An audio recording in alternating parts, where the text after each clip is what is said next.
announcement at the top, and then we'll turn to your questions. As President Biden and Secretary Blinken have stated, the United States welcomes the historic announcement that bilateral discussions between the Republic of Korea and Japan to resolve sensitive historical issues have concluded. We encourage the ROK and Japan to build on this step to continue to advance their bilateral relations. The Republic of Korea and Japan are two of our most important allies in the Indo-Pacific and globally, and stronger ties between them advance our own shared goals. The trilateral relationship between the United States, the ROK, and Japan is central to that shared vision of a free and open Indo-Pacific region, which is why we have invested so much time and so much focus on this critical partnership. Specifically, we have had roughly 25 senior-level trilateral engagements with Japan and the ROK over the course of this administration. This includes engagements from Secretary Blinken, Deputy Secretary Sherman, Special Representative for the DPRK, Sung Kim, and of course from President Biden himself. We look forward to continuing to strengthen our trilateral partnership to help bring about a safer and more prosperous world. With that, Matt. Great. Happy Monday. Happy Monday. Two things. First, really briefly, do you have anything to add to the statement that your White House colleague just read about the Americans who've been kidnapped in Mexico? I will admit I didn't see the full extent of her own statement, but I expect she noted that we're closely following the kidnapping of 4 U.S. citizens in Matamoros on March 3rd. The FBI working very closely with other federal partners and Mexican law enforcement agencies to investigate this. I'm sure you saw the FBI put out a reward for their safe return. We're standing ready to provide all appropriate consular assistance. We do also remind Americans about the existing travel guidance when it comes to this particular part of Mexico. The travel advisory for Tamaulipas State remains at level 4. Do not travel. We encourage Americans to heed that advice. Okay, so essentially, no, you don't have anything to add. But thank you. But do you? I'm always glad to hear the consistency. There was a question about whether all 4 were U.S. citizens or not. Has that been confirmed now to your? We're aware of the kidnapping of 4 U.S. citizens. That's our understanding. And then separate from that and going back to the Secretary's trip, I just wanted to know, and I'm not really expecting anything here, but just shot in the always a good approach. Shot in the dark here. I'm just wondering, after his 10-minute or less than 10-minute exchange with Foreign Minister Lavrov, if there has been any follow-up to that, or any conversation at a notable level between you guys and the Russians, or if he left that exchange, that encounter, with the idea that there might be in the near future. Well, we've always had the idea that we are prepared and ready to engage when our interests are implicated, when the interests of our partners and allies around the world are implicated. That's precisely why this wasn't the first conversation between Secretary Blinken and Foreign Minister Lavrov. It wasn't even the first since the start of Russia's full-scale invasion against Ukraine in February of last year. Well, it was the second. It was the second. But we have demonstrated, and 2 makes this a consistent pattern. But both in word and we've also made it clear, both in deed and we've made it clear in word, that we are ready to engage when it is in our interests to do so, when it's in the interests of our allies and partners around the world to do so. The Secretary was clear about the 3 priorities that he raised with Foreign Minister Lavrov in that meeting. We've also been clear that we wouldn't expect one specific meeting with Foreign Minister Lavrov would lead to a resolution of the issues that he raised, and that, of course, is putting it very mildly. We remain prepared, ready to engage if it is in our interest. As you know, we do have lines of communication. We have an embassy in Moscow. The Russians have an embassy here. There are other channels from within the State Department, from within other departments and entities within the executive branch. We are going to continue to do what is most effective to advance our interests. We thought that last week, because Secretary Blinken and Foreign Minister Lavrov were in the same room, they were in the same place, it was an opportunity for the Secretary to convey very directly, without any room for misinterpretation, the areas that matter a great deal to us. Whether the Russians will in turn act on that in any way, the jury is still out. Again, we harbor no illusions that a single brief encounter would change their position, but it's important for us to advocate and to advocate effectively for our interests. Sure. Has the Secretary seen the now infamous clip on the social media in which Lavrov claims that the war was launched by the West against him, his country, and that he's out there to stop it? I was wondering, what was the Secretary's reaction? Was it reflecting the reaction that we have seen from the audience? I think, Alex, you can't watch that clip. You couldn't have been in the room and heard Foreign Minister Lavrov make those remarks and not to have the same reaction that apparently everyone else in that room had. For those who haven't seen the clip, the room breaks into what can be described as probably uproarious laughter at a statement from Foreign Minister Lavrov that Russia was attacked, and that was the genesis of the full-scale invasion of Ukraine. We've heard similar statements, outlandish statements like this from Russia before. I think it is clear from the reaction in that room, the fact that the world is under no illusion about how this started, about who is responsible, and perhaps most importantly of all, who could end it if Russia sought to seek an end to this war today, tomorrow. I'm just wondering if there's any second thought after seeing Lavrov is denying even basic truth.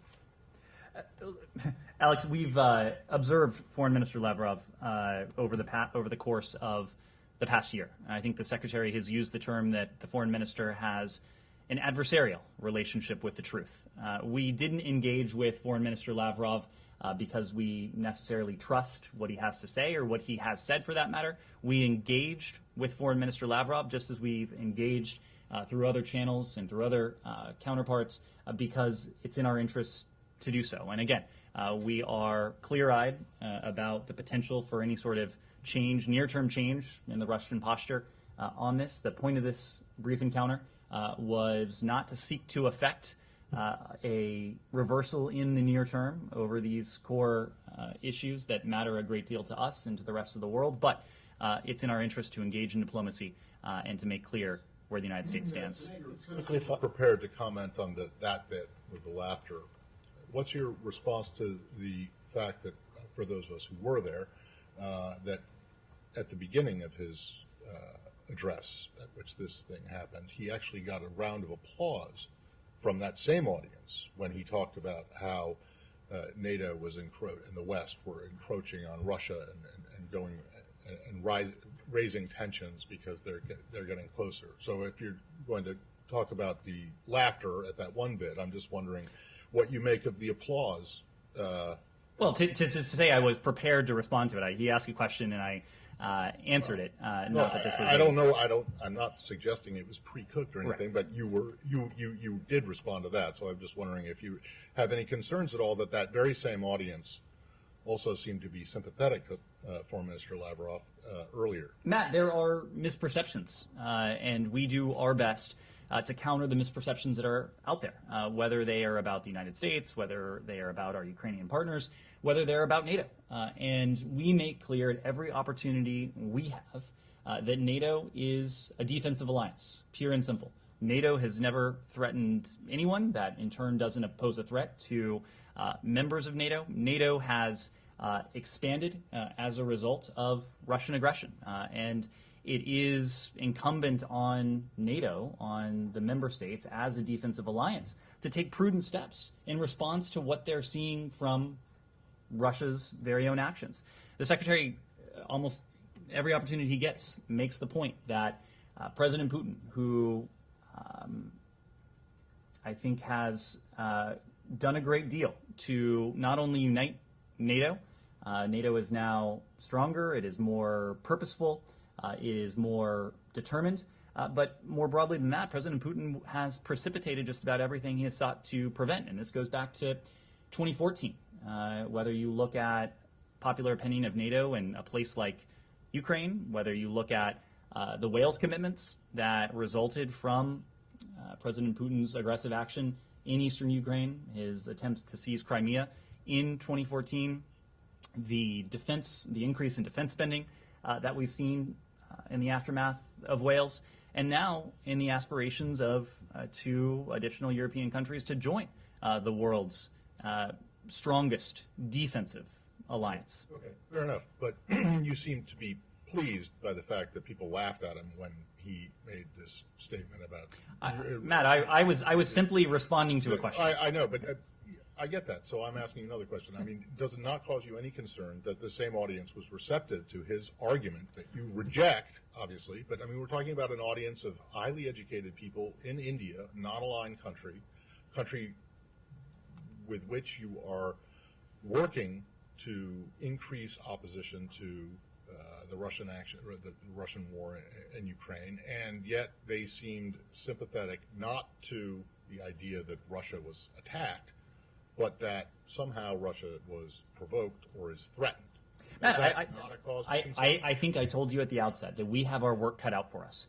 It is a task that we have, that NATO has, and that our allies and partners more broadly have, to combat misinformation, to combat disinformation. We know that Russia is sowing disinformation, is sowing lies about the strategic intent of NATO. We believe the best antidote to disinformation and misinformation is information. It's why we get up here and brief every day. It's why the Secretary brings reporters with him everywhere he travels. It's why we do press avails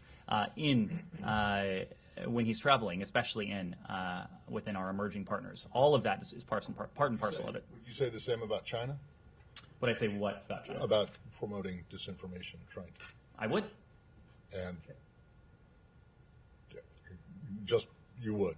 That's it. Of course, we have seen Russia and the PRC peddle misinformation and disinformation. Yes. Say. Thank you.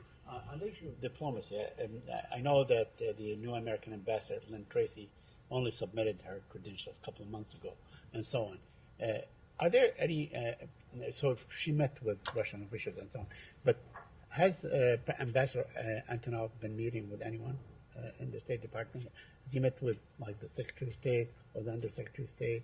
Well, it wouldn't be within protocol for the Russian ambassador to meet with the Secretary of State. That's not his natural counterpart. But yes, without going into details of these engagements, Ambassador Antonov has had contact, including recent contact, including in-person contact, with appropriate State Department officials.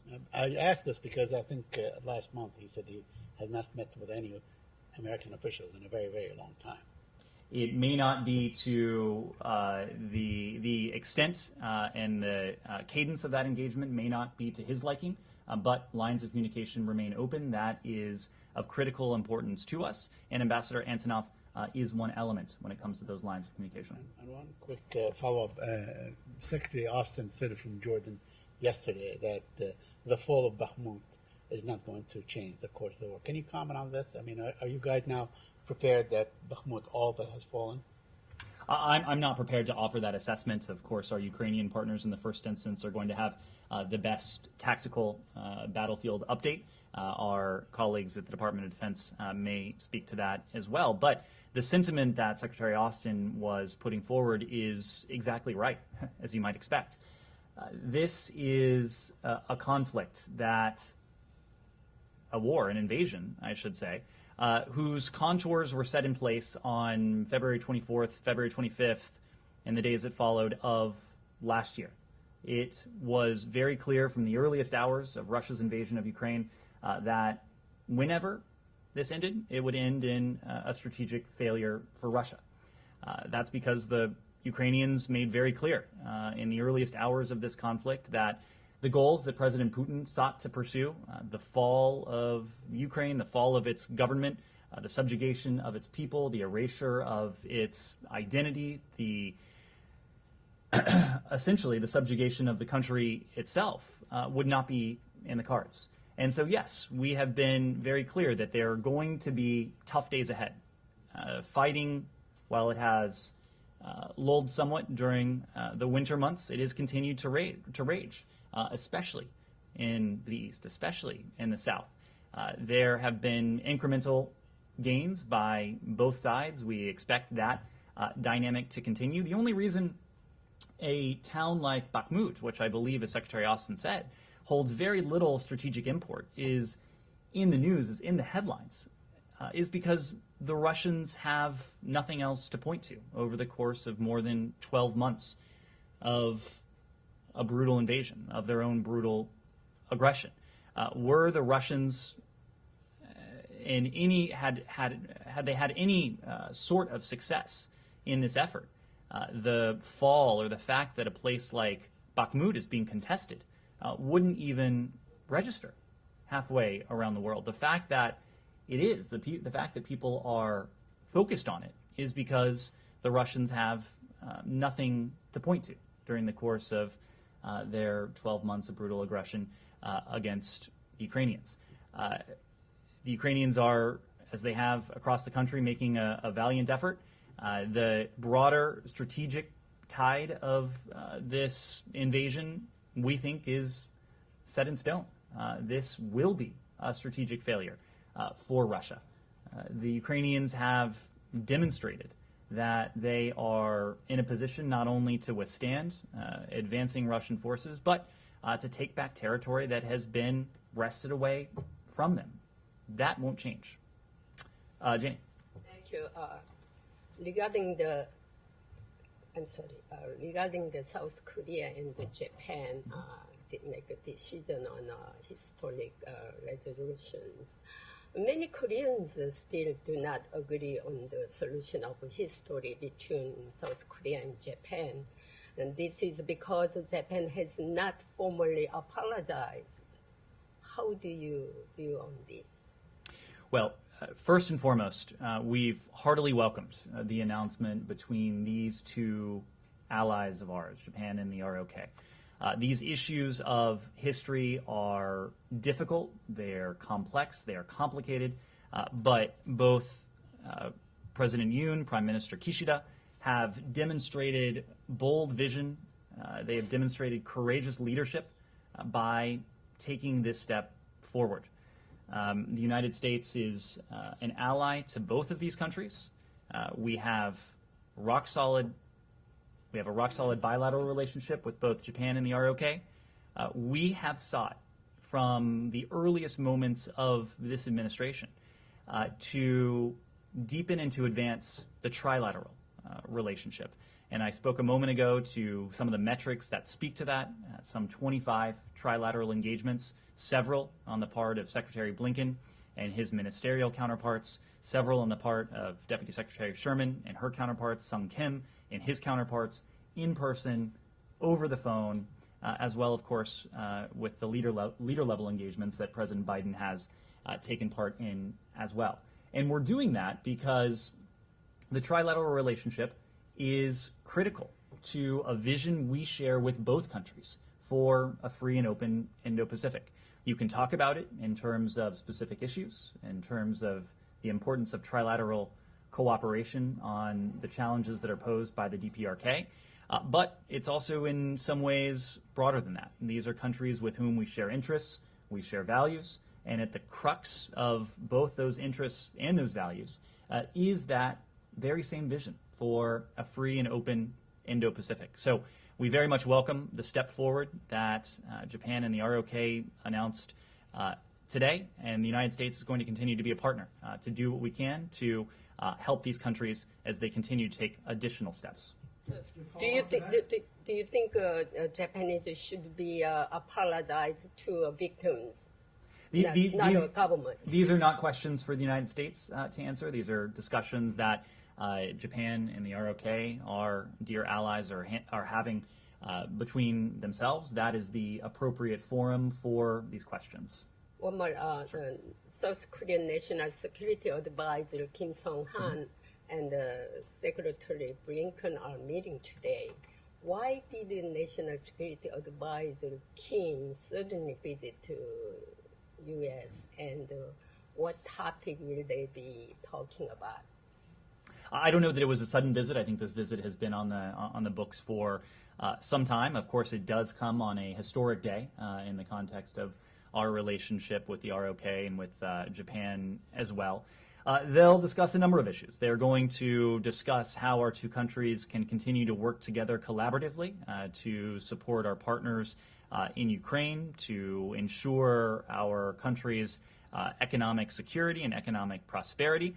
The Secretary, of course, will welcome the announcement between the ROK and Japan that we've been speaking to, and he will reinforce our commitment to extended deterrence in the face of the DPRK threat. I do expect that we'll have additional details after the meeting today, and we'll be sure to share that. Are they going to talking about the semiconductor law also? We'll have additional details after the meeting, and we'll be sure to share those. Leon, did you have a follow-up? I did, but you answered. Okay. Or Great. didn't answer, but.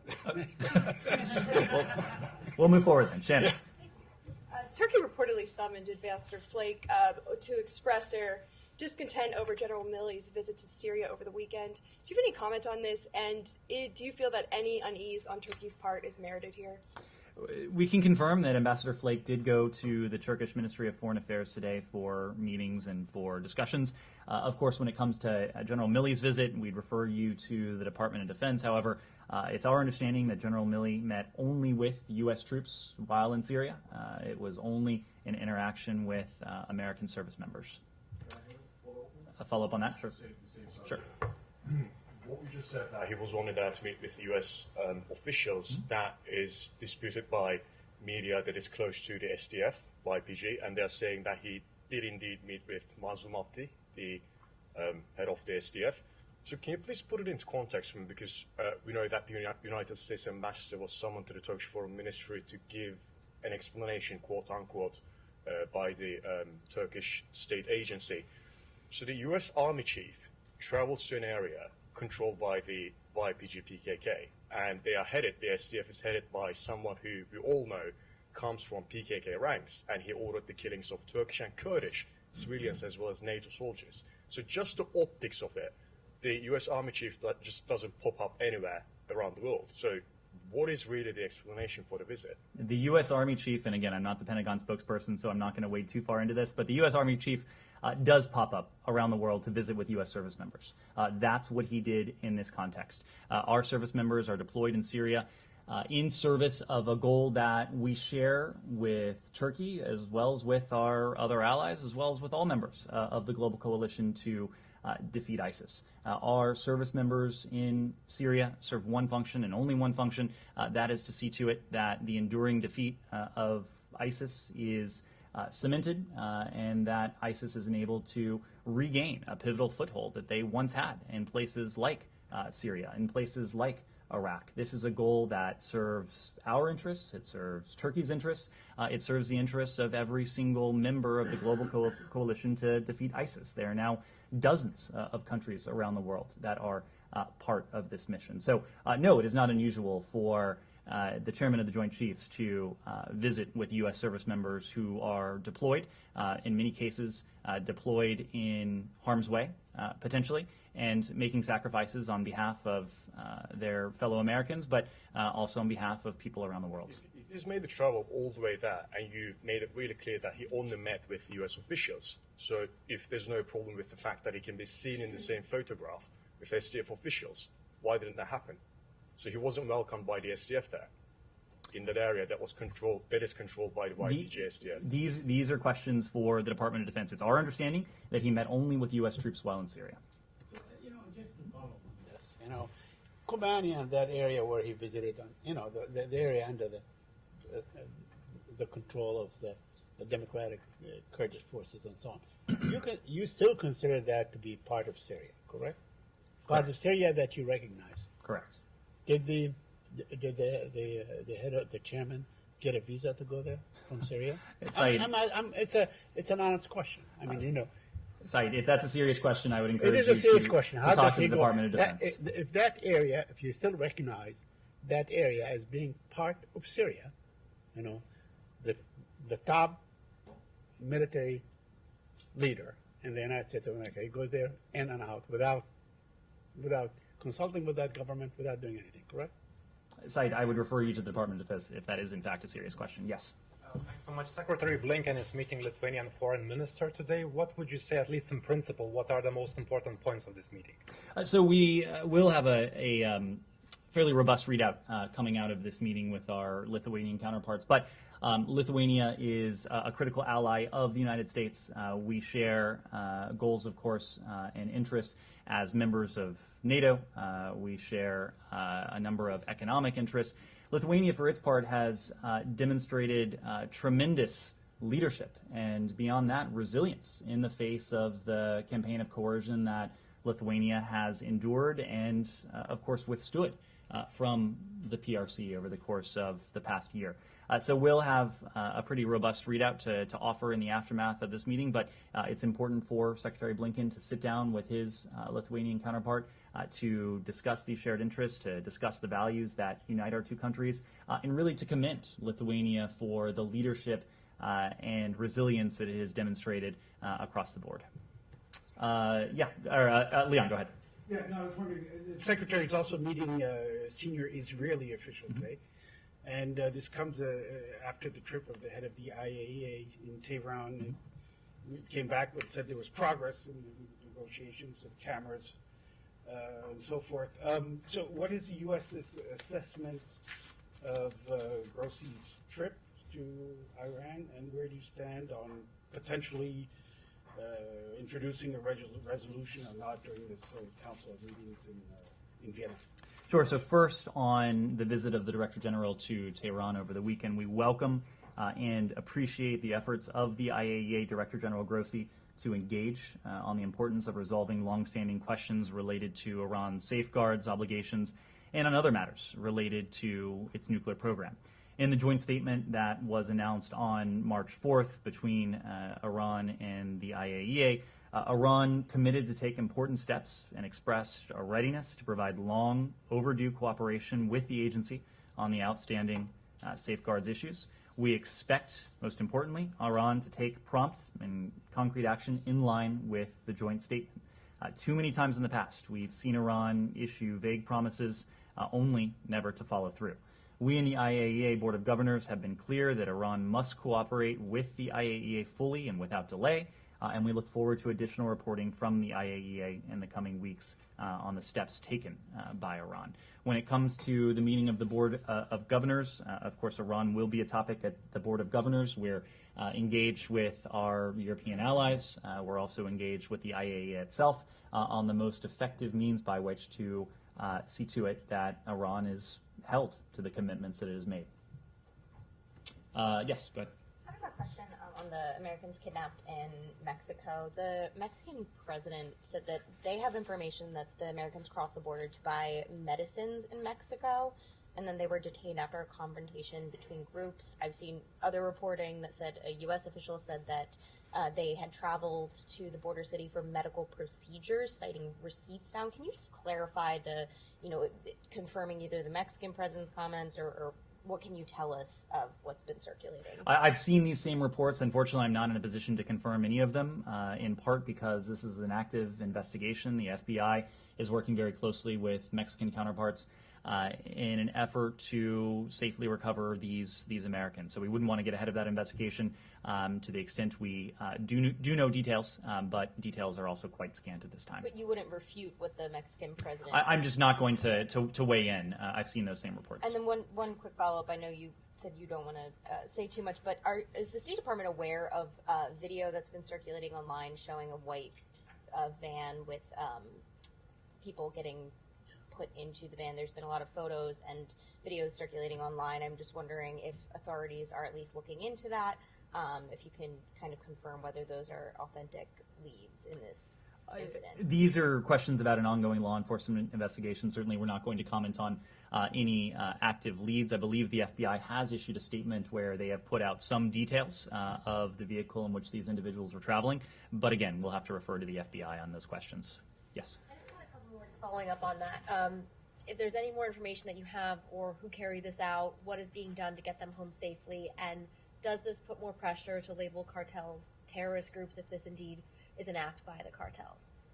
So these are questions, again, that are about an ongoing investigation, and especially when an ongoing investigation has the ultimate goal of safely recovering Americans who have been abducted. We don't want to say anything or do anything that could impair the ability of our counterparts in the FBI or other departments and agencies to safely carry out their mission. On top of that, information is scant at this point, so we're just not going to weigh in. Yes, in the back.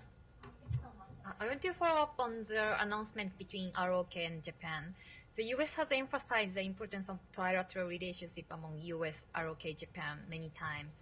And on this historical forced labor issue specifically, what kind of advice did the U.S. give to ROK before this announcement? So what kind of role did the U.S. play in this announcement? The United States has played the role of ally. The United States has played the role of partner to both countries. These are decisions that Japan and the ROK have had to make and will have to make themselves. Of course, we are going to play whatever role we can to be most helpful as we can to our treaty allies. But these are decisions that the countries themselves have had to decide to pursue. And when it comes to the decision that was announced today, it is something that we heartily commend because we welcome the advancement of the bilateral relationship between the ROK and Japan, but it's also critically important to us that the trilateral relationship between Japan, between the ROK and the United States is as deep and effective and seamless as it possibly can be, not only for the core challenge that is the DPRK and its nuclear weapons and ballistic missile programs, but also for the shared vision our three countries have of a free and open Indo-Pacific region. Kylie? Sure. There's a Financial Times report that Speaker McCarthy has been convinced by the Taiwan government to actually meet with their president in California instead of Taiwan due to concerns about a Chinese aggressive response to that visit. Has the State Department been involved in discussions about planning of that meeting between the two? So first, I'm not aware of any confirmed travel on the part of President Tsai to the United States. I'm specifically not aware that our Taiwanese partners have announced any travel. So I would need to refer you to President Tsai's office, to Speaker McCarthy's office for any additional details beyond that. But just from a policy and planning perspective, would this department be involved in those conversations? Congress is an independent, co-equal branch of government. Members of Congress, the Speaker of the House, in a case like this, is going to decide for himself or herself the meeting, the nature of the meetings that he or she wishes to make. Now, of course, in the conduct of and the actual travel of a foreign dignitary to the United States, there would be a role to play for the Department of State. But of course, I'm not aware of any confirmed travel, nor am I aware that our Taiwanese partners have announced any intention to travel. And just while we're on the subject of travel and China, after the canceled visit to Beijing last month for the Secretary of State, you guys said that you would look to planning another visit when the conditions were conducive to that visit, I believe. Are we any closer to getting that on the calendar? What we said in the aftermath of that postponement, we pointed to the meeting between President Biden and President Xi, the meeting they had in Bali in November of last year, where there was an expansive agenda on the table. It was an agenda that had different elements, but the crux of that agenda was the priority we place, both of our countries place, in seeking to see to it that competition doesn't veer into conflict, and our shared efforts to build a floor on the relationship and ultimately to establish guardrails to see to it that areas that are potentially conflictual don't actually verge into the realm of conflict. We made the point in the aftermath of the decision to postpone the visit that it wouldn't be that a visit in the aftermath of the high-altitude surveillance balloon wouldn't be conducive to an agenda along those lines. We still have lines of communication with our POC counterparts. We wish we had more and in some ways deeper lines of communication with our PRC counterparts, but the Secretary, when the time is right, when the conditions are, in fact, conducive to a meeting with his counterparts in the PRC, is prepared to travel. This is a decision that we are going to discuss internally within the department and across the executive branch, but also I expect there will continue to be conversations between the United States and our PRC counterparts on this. So conditions aren't conducive right now? We haven't announced any plans for the Secretary to travel in the near term. Simon. I want to ask about Tunisia. You touched on it last week in regard to the political situation, but there's a separate issue. The World Bank has today said that, or yesterday I think in a note said they're going to pause future work with Tunisia over the President's statements regarding migrants from sub-Saharan Africa. I wondered if, I don't think you've spoken on that particular issue, the President's comments and also the country's crackdown on migrants. I wondered if you had any comment on that and whether we could expect, any kind of pause or disruption to U.S. aid arrangements to Tunisia. Well, as you heard from the World Bank, we too are deeply concerned by President Said's remarks regarding migration from sub-Saharan Africa to Tunisia and reports of arbitrary arrests of migrants in recent weeks. These remarks are not in keeping with Tunisia's long history of generosity in hosting and protecting refugees, asylum seekers, and migrants, and we're disturbed by reports of violence against these very migrants. We urge Tunisian authorities to meet their obligations under international law to protect the rights of refugees, asylum seekers, and migrants, and we encourage Tunisian authorities to coordinate with international humanitarian organizations to facilitate the safe, dignified, and voluntary return of migrants who wish to return to their countries of origin. Alex? Excellent. And moving to the Caucasus, if you don't mind. I wonder if you have anything to say about latest casualties from last night in Nagorno-Karabakh territory. We're following reports of a shooting incident on March 5th inside Nagorno-Karabakh, which killed 5 individuals, we understand. We offer our condolences to the families of those injured and killed. There can be no military solution to the conflict, and the use of force to resolve disputes is never acceptable. The only way to sustain peace is at the negotiating table, and the use of force undermines negotiations. Senior advisor for Caucasus negotiations, Lou Bono, is in the region to stress the only way forward is through direct dialogue and diplomacy. And as the Secretary has emphasized, the United States is committed to Armenia-Azerbaijan peace negotiations. Any sense of its timing and also its implications for, as you said, the senior advisor is in the region, its implications for the negotiation process? Its implications for the peace process? The clearest implication for us is the imperative of continued direct dialogue and discussion between the parties themselves. This is imperative on the part of the parties. We have played the role of partner to both countries, facilitating on a trilateral basis engagement between the foreign ministers and at the leader level as well. We are prepared, whether bilaterally, trilaterally, multilaterally, to continue to be a partner in furtherance of efforts to secure a lasting peace. On that point, Azeris heard last week from Lavrov directly when he was traveling in the region that basically spare a way to solve the problem if they stick with Russian mediating efforts, something that was reflected by actually his spokesperson later on as well. So I'll give you a chance to make your case why the Western mediation you think is the way to go. This is a question for the parties themselves, and we're not going to put ourselves against any other offer of mediation. And in fact, we're not a mediator. We are a partner to the two countries. I think we have demonstrated both in word and in deed the nature of our relationship with the two countries, our ability to bring the two countries together, our willingness and readiness to help bring about additional progress in relations between Armenia and Azerbaijan. We are not doing this as a means by which to compete with Moscow. We are doing this in an effort to bring about the settlement and resolution of a long-standing dispute between these two countries, and unfortunately a dispute that has consistently taken lives, just as it did on March 5th. Our interest here is in peace and security. It's in the interests of the people of Armenia and Azerbaijan as well. Saeed.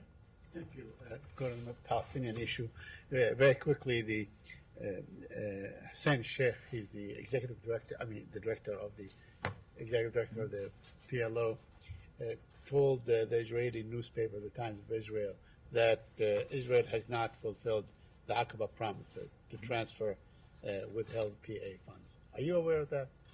Are you aware of this report, and do you have any comment? Saeed, I've seen that report. We'd have to refer you to the parties themselves. Generally, our point has always been that we and our regional partners will continue to work with the parties to advance the commitments made in Aqaba. Resulting from Aqaba was a public statement that spelled out commitments on the part of the parties. I'm not aware that the commitment that you referenced was actually in the communique from Aqaba. Okay. Are you satisfied with Israel's fulfillment of all the elements that came in the communique? What's most important to us, Saeed, is that the parties fulfill the commitments they've made. I don't think we're ever going to be able to render a verdict on whether their work is complete. This is an incomplete project because tensions do remain high. The situation on the ground remains tenuous. And so especially as that's the case, it's imperative that the parties adhere to the commitments that they made to one another, the commitments that they made to the United States, to Jordan, to Egypt as well. These commitments are important in and of themselves, but if and when implemented, these are important commitments that can help to de-escalate tensions, that can help to restore the overriding sense of calm that we and our partners in Egypt, Jordan, and throughout the region would like to see return. Okay, but going back to the settler attacks last Sunday the 26th of February, while it was, shown all over the world and so on, settler violence continues, almost every day, and most of the time with the protection of the Israeli army. So, I don't know, all these communiques and all these talks and so on that you talk with the Israelis or the Palestinians and so on, has not seen, at least till now, a week has elapsed, to really impact or to stop Israel from at least giving cover, the Israeli army giving cover to settler violence. Do you have any comment on that? Saeed, we believe it's critical that both parties refrain from unilateral steps that serve only to exacerbate tensions and undercut efforts to advance a negotiated two-state solution. We've been unequivocal in condemning any and all forms of violence. We are agnostic as to the perpetrator. Violence is never appropriate. It is never acceptable. We condemn it regardless of who's behind it. Is this an issue that you will be discussing this afternoon with Minister Ron Dermer? Minister Dermer and the National Security Advisor have a portfolio of regional security issues. I expect the Secretary and the team will have a discussion, a broad discussion with their Israeli counterparts on the central regional security issues. Of course, at the top of that list is a challenge that is posed by Iran, its nuclear program, but also the broader set of threats that Iran poses to the region. We'll have more to say in the aftermath of that meeting. And lastly, I want to ask about the whereabouts of Envoy Hadi Amr. Is he still there? Is he back here? Hadi Amr was in the region last week. He was in the West Bank last week. I'd have to check to see if he's returned, but we'll let you know. Yeah, Gita. Thanks. Picking up on the reference to Iran, I have a question about the school poisoning. It has spread. It hasn't stopped, and more schools are being, the students are being poisoned. The government is not doing anything about it. One thing that they seem to be doing is preventing the medical profession from giving the parents access to their kids' lab results, or even preventing them from seeing their kids while they're being treated. Some officials say this is just stress-related, and some others are saying that the girls are doing this themselves. They are doing what everybody's calling chemical attack. Would you support or even initiate a call for international investigation? So, Gita, first, these reports of continued poisoning of schoolgirls across Iran, they are unconscionable. These poisonings need to be stopped immediately. Women and girls in Iran, and women and girls everywhere, for that matter, have a universal human right. It is the universal right to education. It's essential to advancing economic security, prosperity, realizing their potential, whether that's in Iran or anywhere else. There must be accountability for those responsible for what is happening. To your question, if these poisonings were found to be related to women and girls' participation in protests, then it would be within the mandate of the UN's independent international fact-finding mission on the Islamic Republic of Iran to investigate. Our thoughts do remain with all of those who are suffering from this. And to the other element of your question, we are alarmed by what we've seen on the part of Iranian authorities. The reported arrests of a prominent journalist, Ali Portabatai, for investigating the poisonings. We're also alarmed by reports that Iranian authorities have intimidated parents, that they have intimidated medical professionals into silence. The entire world is greatly concerned about these poisonings. Iranian authorities should cease suppressing the media and allow them to do their jobs. The same is true for medical professionals. The same is true for parents who are attempting merely to care for their children. There must be accountability for these poisonings, and most importantly, they must come to an end. Well, the fact-finding mission's mandate is long. How about, I don't know, the WHO or the International Red Cross? Would it be possible? Would you call for that? Do you think that's something that would be more credible than the government itself doing the investigation? So I'm not going to speak for any other organization that may or may not have a role in this, but there is a fact-finding mechanism within the UN itself. There was a fact-finding mechanism within the auspices of an existing UN body. If it is determined that there was a motive at play in an effort to suppress the ambitions, the abilities of women and girls in Iran, we do think it would be appropriate for that particular body to, within their mandate, to investigate. Well, how do you determine the motive? I mean, presumably you don't trust any Iranian investigation.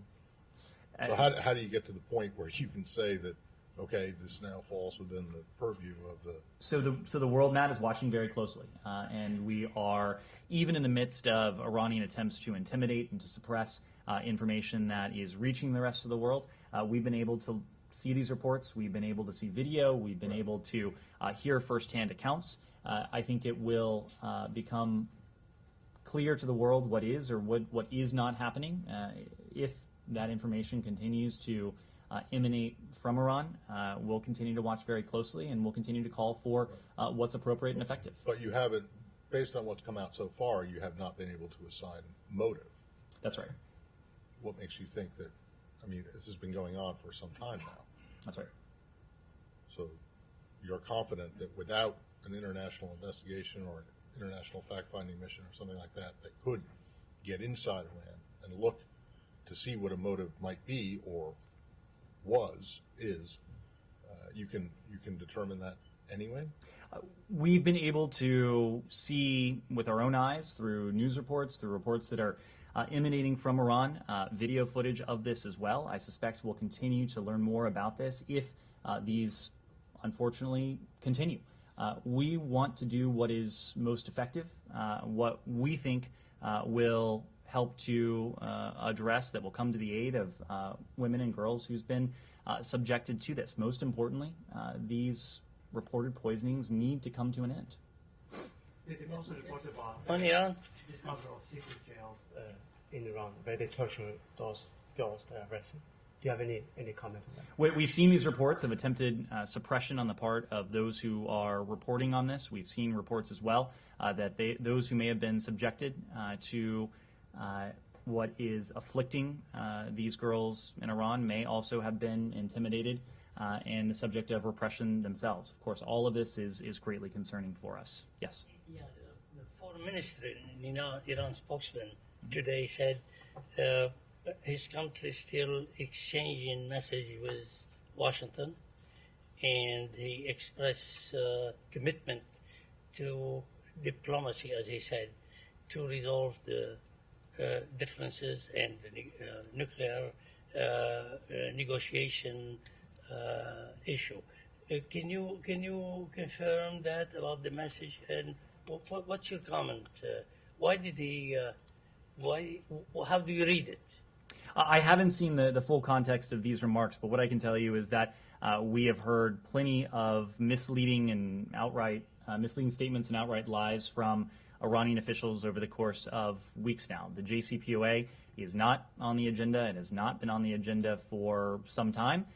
What has been on the agenda are three primary topics: the violence and the repression, the efforts on the part of the Iranian regime to suppress its own people, Iran's provision of UAV technology to Russia, and then, of course, Iran's continued practice of wrongfully detaining Americans in Iran.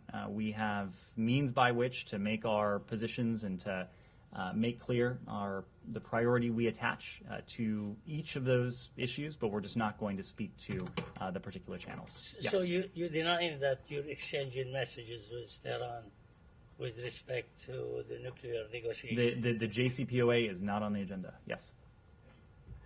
I also want to follow up on South Korea-Japan agreement about the wartime labor issue. In the wake of this agreement, Japanese government said it would start a process to lift restriction on the semiconductor material export to ROK.